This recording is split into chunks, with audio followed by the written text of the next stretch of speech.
Mamour, le casting est-il parfait? Oui. Enfin, le casting. Oui. Alors, en quoi le casting est si parfait, justement, Mamour?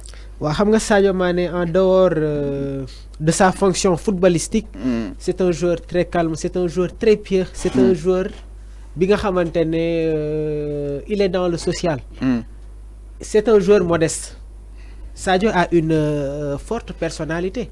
Bien vrai qu'il y avait des informations qui circulaient un peu sur la toile concernant peut-être yenn jigéen yi nga xamné ñi ngi leen doon cité donc c'était des rumeurs mais je pense que Maria soxnaam si vraiment c'est le profil de Sadio Mané. Alors, c'est le profil. C'est le profil. Oui, donc casting bi baax na. Effectivement. Donc xaar bi patiente bi baax na. Comme fi nekkul course daal. Non. Ah. Enfin. Bon, damay commencer pour ne ko félicitations Sadio Mané. Heureux ménage aussi ci mariage bi. Parce que Sadio dafa feul amana sa peut-être betul ñu bari. Parce que mom wax nako. Il l'a dit à travers ci ben vidéo ni que mom du tak une célébrité. Ba mu susciter un débat ici au Sénégal. Maintenant, il a respecté ce qu'il a dit. Tay ñu bari dañ doon xaar amna sañu doon am deñ kumpa Sadio Mané jabarom bu naré tak jabarom lan lay mel. Je crois que maintenant légui yeuf yi leer na. Xam nga Sadio dañ koy yar ci famille bo xamantene famille diiné la. Famille diiné la. Sadio Mané tamit ku gëm mu doon ku gëm diiné sank wax na ben affaire modestie. Xam nga ku gëm Yalla bo paré nek nit diiné da fay modeste. Sadio Mané milliardaire là comme tout le monde. Ce qu'on est mais regarde la fusionnée de sa femme. Mariage bo amte takul or, takul jama. Gis nañu fi ay ñi dem magal Touba tak or sa bay mur kanam bi. Mais Sadio Mané jabarom xolal fu mu feulé. Amna ñu japp ni ça c'est une leçon ba muy jox la nouvelle génération des femmes qui vont se marier. Mariage nekul ci ay or jama tak ni. Mariage du li. Mom du def lolu. Mariage nakul na mariage la simplicité aussi yalla daf koy bëgg nit ñi dañ koy bëgg jallaba Fallé du def lolu c'est que Sadio Mané won def grand boubou yow do def lolu Sadio Mané won def grand c'est que Sadio Mané fallu yow do def lolu Sadio Mané chaque jour mu jangal ñu adina tu sais pourquoi ñëkewul fi ci jabaram Sadio Mané chaque jour mu jangal ñu adina Sadio Mané lañu gis ci vidéo mu yor téléphone. Je crois que la vidéo a fait mu am ay fissures yu bari. Ouais, mu am ay fissures yu bari. Ñu bari na woy en tant que Sadio Mané yore ba ñu né sax Virgil van Dijk ko coéquipier mbo moko jëndal iPhone. Mais buñ ko laajee ñu gis ko Sadio Mané ay ñom Neymar ñom Cristiano di dawal ay Bentley ay Aston Martin auto yu gëna cher. Hein? Ñu laaj Sadio Mané pourquoi yow jëndo auto yoyu mu ne leen mom dafa bayé ko ci localité bo xamantene ñu bari bu ñu agné duñu rër mais dafa bayé ko dans un milieu hyperement pauvre. Pourquoi mom muy jënd ay auto yoyu de se faire mom mu nek dans le risque au moment où que d'autres ne vivent pas. Alors taf motam mom mu bëgg tollolé bopam yamalé bopam comme ñëpp. Taf xam nga rubrique bi nak donné raison ci mariage am bi. Taf rubrique bi nak da ngay couper micro yi su 2 minutes yi passé. Non Serigne Fallou xam nga bu ñuy wacc Sadio Mané on n'en a pas assez quand même. OK. Lu ñu am pour wax ci Sadio Mané dafa bari ak lu ñu défal lu mu défal Sénégal fokk ñu am lu bari lu ñuy wax ci mom Serigne Fallou. Wax la Arfa mon frère faisait partie des je vais pas dire architecte mais biñ ko doon liggéeyal kërëm fi ni fan. Mais néna bi affaire yi jéxé mi ngi leen doon togn quoi mais biñu indiwé ce que Sadio doit manger ñu bari dañ doon rétane. Voilà. Manam ay la consommation locale mom dal ay ñébé yoy nonu c'est très important parce que quand il reçoit un prix sur le social pour une première, même les joueurs ils doivent tirer des exemples sur cette personnalité-là. Man, en tant que journaliste sportif, j'ai eu à rentrer dans le terrain, def ay reportages. Mais il y a des joueurs qui sont énormément critiqués.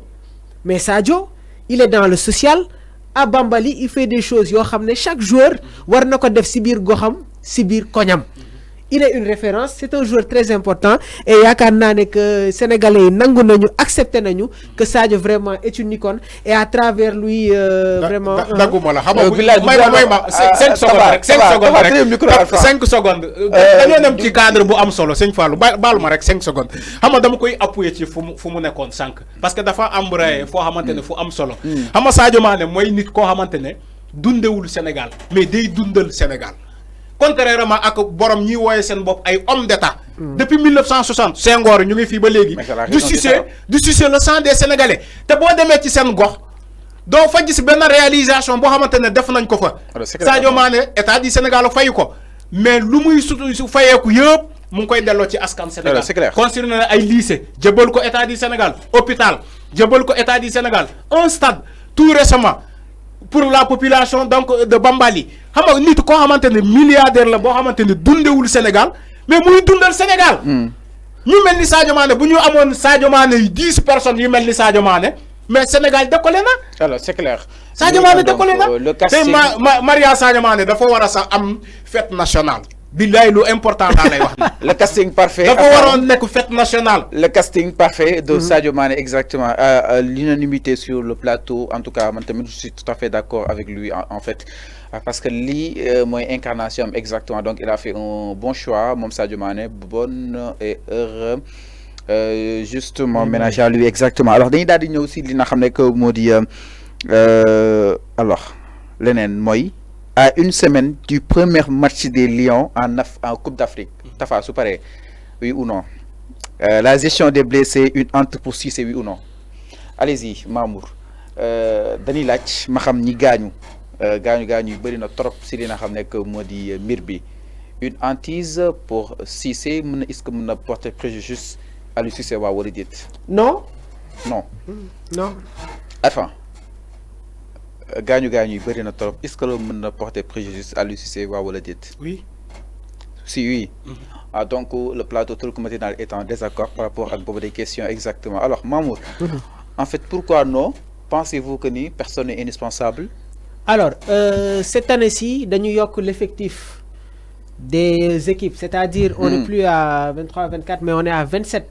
Donc je pense qu'aujourd'hui, Aliou, si équipe si joueur yi nga xamné mom la convoqué, il aura la possibilité de rentrer en profondeur.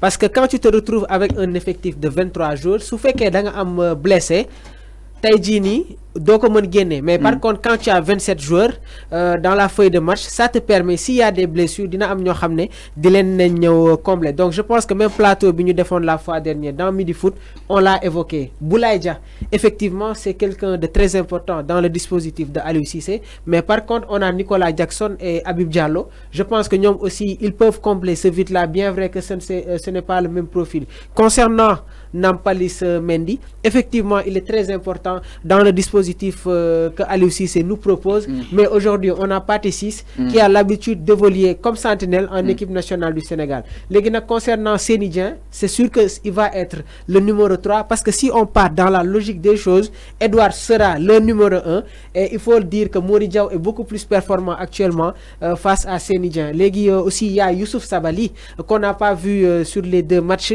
Krépin Diatta est en train de combler ce vide là mais li wóor ba wóor mooy grâce à cette équipe de 27 joueurs Aliou n'aura pas de problème pour faire les choix léegi nag ñoom ils pourront nous rejoindre dans le vif de la compétition Sëñ Fallou. Effectivement nul n'est indispensable à fond mu nekk loo xam ne adage da ko yàgg wax pourquoi jàpp nga ni. ça peut être une hantise pour Aliou Cissé dans la mesure où chaque entraîneur veut jouer avec les meilleurs de ses éléments chaque entraîneur au monde.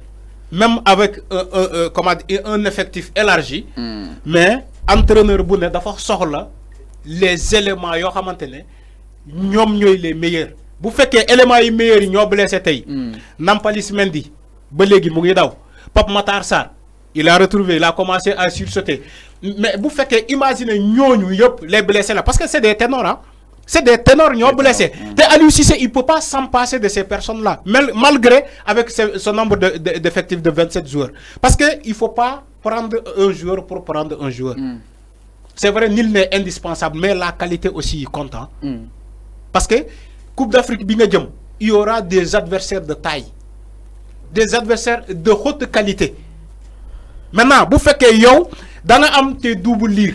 ñom ngay jiital ñom ngay jouer ñaanuñu quoi souhaité wuñu ko bu fekkee Aliou Cissé dafa am ay blessé ba mu tey ñoo xamante ñoom ñooy toog ci banc bi ñoom ñoo war a jouer comme titulaire te ñu jàpp ni c'est des doubles lire imaginez il va jouer avec des titulaires ci yeneen équipe mais on aura une différence des deux équipes. Okay. Moi, dans Aliou Cissé, il aurait mieux, je crois il a dit hier une conférence avant match, ils vont partir, ce qui est sûr, ils vont partir en Côte d'Ivoire avec 27 joueurs compétitifs.